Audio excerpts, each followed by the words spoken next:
Bienvenidos a Parlamento Abierto, el espacio donde compartimos la crónica del quehacer legislativo de las y los diputados de México, que este martes 23 de julio continuaron con los diálogos nacionales para analizar la reforma al Poder Judicial. En el sexto foro, en Puebla, legisladores y autoridades hablaron de la necesidad de dotar a los tribunales estatales de una verdadera autonomía. Ese sería uno de los propósitos de la iniciativa presidencial que, según diversos expositores, estaría respondiendo al hecho de que las decisiones de jueces, magistrados federales y ministros de la Corte no pueden seguir socavando el espíritu federalista en la materia con determinaciones que someten a los jueces locales. Se habló también del desequilibrio entre los recursos que unos y otros reciben. Una situación que el presidente de la Comisión de Puntos Constitucionales del Senado de la República, Nabor Rojas Mancera, resumió con no puede haber un tribunal federal rico y 32 tribunales estatales pobres. Sin embargo, respecto a la autoridad que, según remarcaron, falta a nivel federal, en ese poder también la senadora electa Ernestina Godoy destacó que en los tribunales locales el 75% de sus magistrados titulares ganan más que los gobernadores de sus entidades. A su vez, el diputado Juan Ramiro Robledo Ruiz, presidente de la Comisión de Puntos Constitucionales de esta Cámara de Diputados, destacó que la reforma presidencial en esta materia busca fijar límites y alcances del Poder Judicial Federal frente a las 32 entidades federativas. Se hizo énfasis en una cifra elocuente: 8 de cada 10 asuntos relacionados con la justicia en México se resuelven en las instancias locales.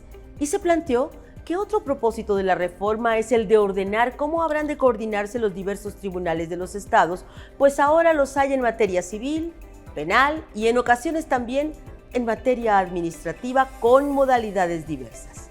Vamos a esa historia. Como parte de los diálogos nacionales sobre las reformas constitucionales al Poder Judicial, el martes 23 de julio, en Puebla de Zaragoza, se desarrolló el sexto foro con el tema Tribunales de Justicia Local. El presidente de la Comisión de Puntos Constitucionales y el coordinador del grupo parlamentario de Morena dieron unas palabras de bienvenida. ¿Qué aspectos de la justicia local deben dejarse de manera terminal en los tribunales de los estados? Todos los asuntos han de llegar en una tercera instancia y a veces hasta en una cuarta instancia a la justicia federal. Entre más se concentre facultades y atribuciones del Poder Judicial Federal, menos federalismo de justicia hay en el país. Tiene como antecedente una primera reflexión que se hizo en la Cámara de Diputados, por el cual se preguntara a los especialistas, juristas, colegios, barras de abogados, universidades, centros de estudio, de investigación del derecho y a la población para que reflexionáramos sobre la conveniencia de reformar el artículo 96 constitucional, que es el que establece el procedimiento para elegir a los ministros de la Corte. Al foro asistieron magistradas y magistrados de los poderes judiciales de diversos estados, representantes del Consejo de la Judicatura Federal, del Consejo de la Judicatura del Poder Judicial de Puebla y especialistas. Para finalizar, diputadas y diputados externaron sus posicionamientos en el sexto foro de los diálogos nacionales sobre las reformas constitucionales al Poder Judicial. México está sediento de justicia. Y esta reforma está lejos de ser lo que nuestro país necesita. Hoy me dirijo a ustedes con profunda preocupación ante esta iniciativa de reforma, que es el camino más corto y más seguro hacia el autoritarismo. Es un cambio de régimen que acabaría con la independencia del Poder Judicial y, por ende, con el Estado de Derecho, la democracia y la división de poderes. Padecen de la falta de justicia en nuestro país. Son los sectores económicamente más necesitados y socialmente más olvidados. Y desde la Comisión de Pueblos Originarios, como integrante, me corresponde preguntar, independientemente que sabemos que trabajaremos en la reforma que el presidente Andrés Manuel turnó para darle más acceso a los pueblos originarios, ¿de qué forma considera que la reforma al sistema judicial va a mejorar el acceso a la justicia a los grupos sociales más vulnerables y más necesitados, específicamente de los pueblos originarios, y cómo será su inclusión hacia con ellos? Estamos a favor de una reforma al Poder Judicial, sí y solo sí. La reforma fortalece al Poder Judicial y por eso entendemos que ayude a la autonomía del Poder Judicial en su funcionamiento, una autonomía del poder económico y del poder político. No estamos a favor de una reforma al Poder Judicial que tenga como efecto debilitar a un poder de la República.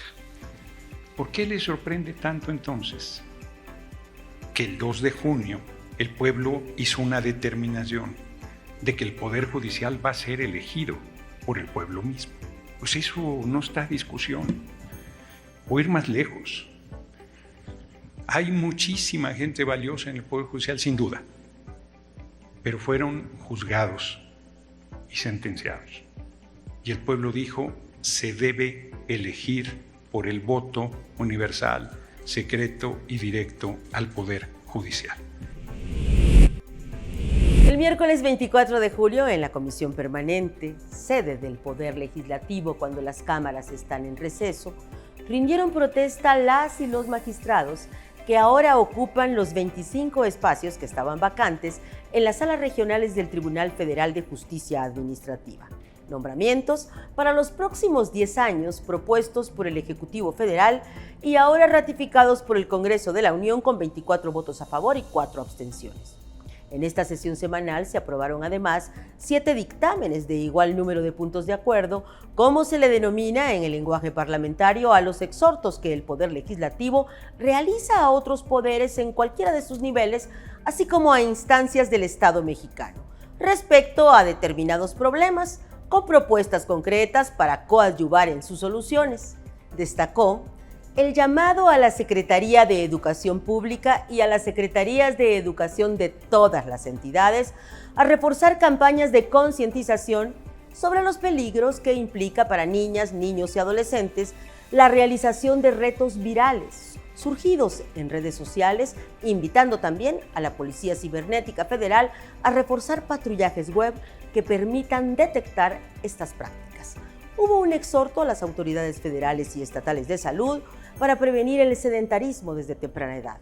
Se convocó además a visibilizar con programas focalizados la importancia de atender la salud mental en la población femenina.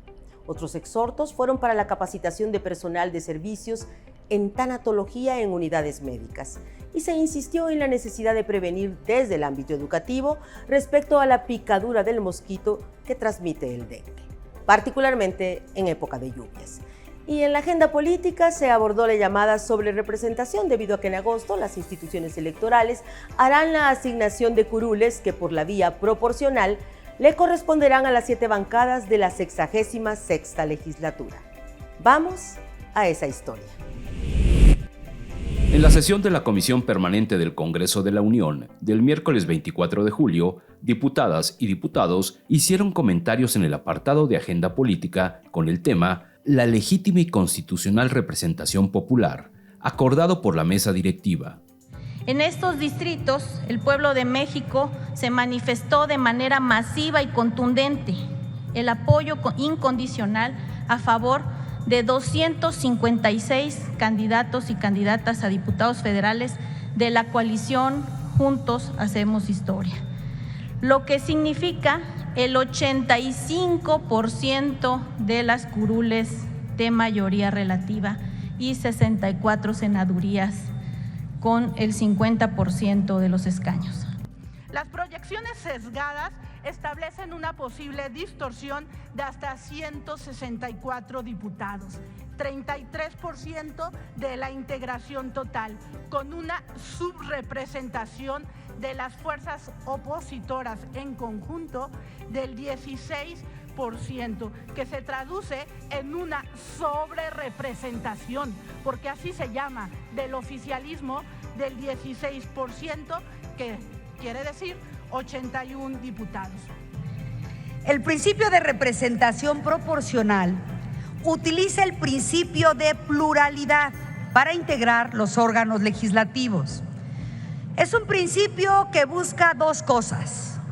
La primera, que los partidos minoritarios estén representados. Y la segunda, que los partidos mayoritarios no alcancen un grado de sobrerepresentación. Yo lo que les diría es que no pretendan rescatar algo de lo perdido en los tribunales. Si no lo pudieron ganar en las urnas, aguántense. El pueblo decidió. Pero a mí no me sorprende que lo estén intentando, porque como se los dije hace un rato, yo sé que no tienen esa madurez política, ni tampoco tienen la vocación democrática para aceptar la realidad de este país. A nosotros, como partidos políticos, nos dejan la gran responsabilidad de tener una mayoría en la Cámara de los Diputados, una mayoría en el Senado de la República, una mayoría calificada, con la cual hacemos el compromiso ante México de asumirla con responsabilidad para construir un mejor país, ese país que todos añoramos. Por eso, desde Movimiento Ciudadano insistimos en defender una repartición justa y proporcional de las curules en el Congreso. No debemos permitir que emerjan mayorías sin fundamento que no convienen al país, que no respetan los votos de quienes no los eligieron a ellos, sino quisieron votar por una opción distinta. Desde Movimiento Ciudadano no dejaremos de denunciar este intento de anular y desaparecer la pluralidad democrática de nuestro país. En Aguascalientes, el miércoles 24 de julio, la Comisión de Recursos Hidráulicos, Agua Potable y Saneamiento realizó el Foro Regional Hidroagrícola, con la participación de diputados y funcionarios que analizaron lo que este Poder Legislativo debe realizar para contribuir a la tecnificación de los distritos de riego, así como a un mejor uso, gestión y captación del agua.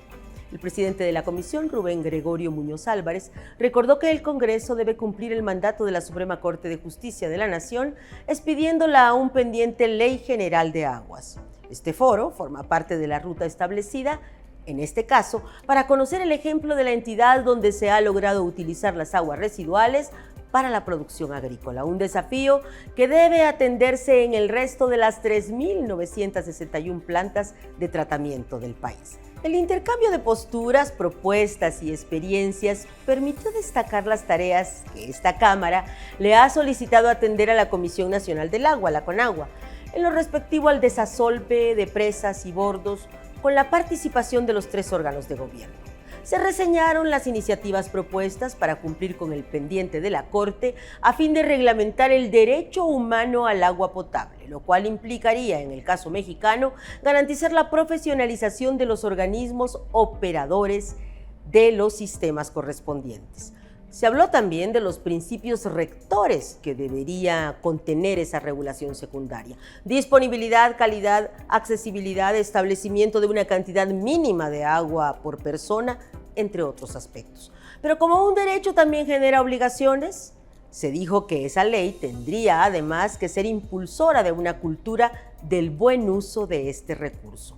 Hubo planteamientos de carácter administrativo como el de crear una secretaría para que la CONAGUA no se encuentre supeditada a la Secretaría de Hacienda. Se revisaron las ideas para mejorar las zonas agrícolas, resolver el estrés hídrico, reciclar el agua y generar nuevas fuentes como la desalinización. Esta es la crónica.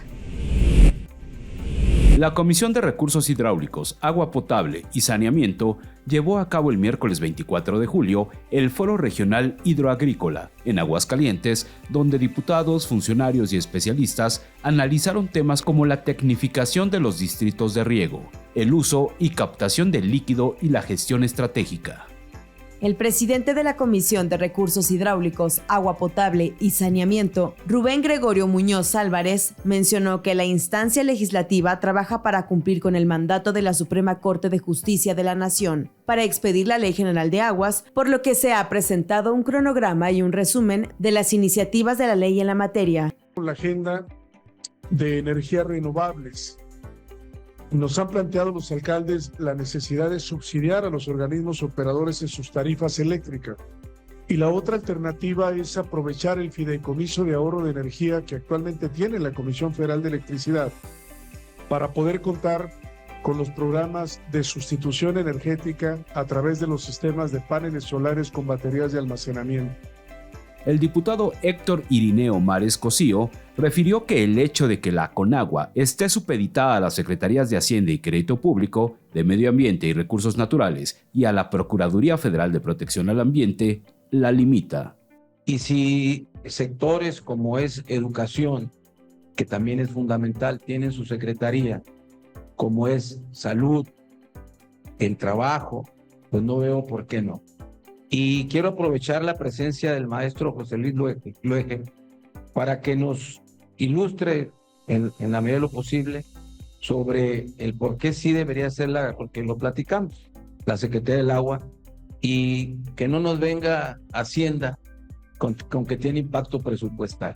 El diputado Román Cifuentes Negrete, proponente de una de las iniciativas, explicó que su proyecto busca reglamentar el derecho humano al agua potable y garantizar lo mandatado por organismos internacionales respecto a la accesibilidad, aceptabilidad, disponibilidad, sustentabilidad, profesionalización de los organismos operadores de los sistemas de agua y cultura del agua, así como la rendición de cuentas y la transparencia. En este esfuerzo que hacemos para reglamentar el derecho humano al agua potable, en una realidad que nos está alcanzando, en una realidad en la cual tenemos que configurar y dar un marco legal a unos presupuestos que en la realidad ya no van a ser muy lejanos. Entonces tenemos que ordenar y tenemos que orientar con este esquema de certeza a la actuación de las autoridades, es precisamente dotar con este marco regulatorio. Por su parte, el diputado Braulio López Ochoa Mijares expuso que su propuesta tiene como objetivo regular los principios rectores del derecho humano al agua,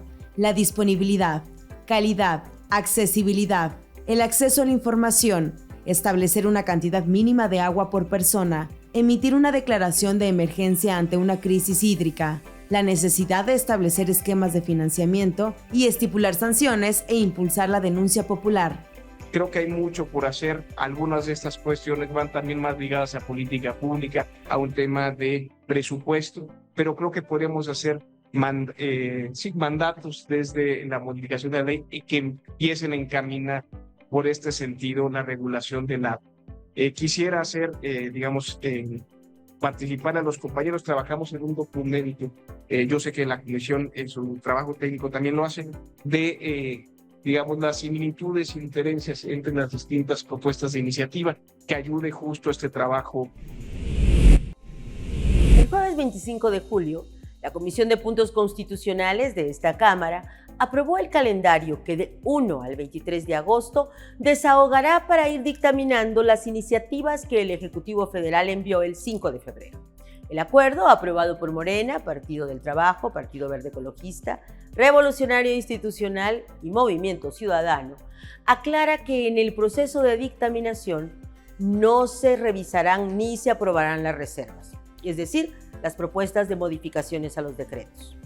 Representantes de la bancada de Acción Nacional votaron en contra por considerar que esa limitación es violatoria de una democracia parlamentaria y deliberativa, así como del reglamento interno de la Cámara. El acuerdo prevé que las reservas que se presenten les serán entregadas a la mesa directiva junto con los dictámenes aprobados para que hagan lo propio con su relevo de la 66ª legislatura que iniciará sus trabajos el próximo 1 de septiembre.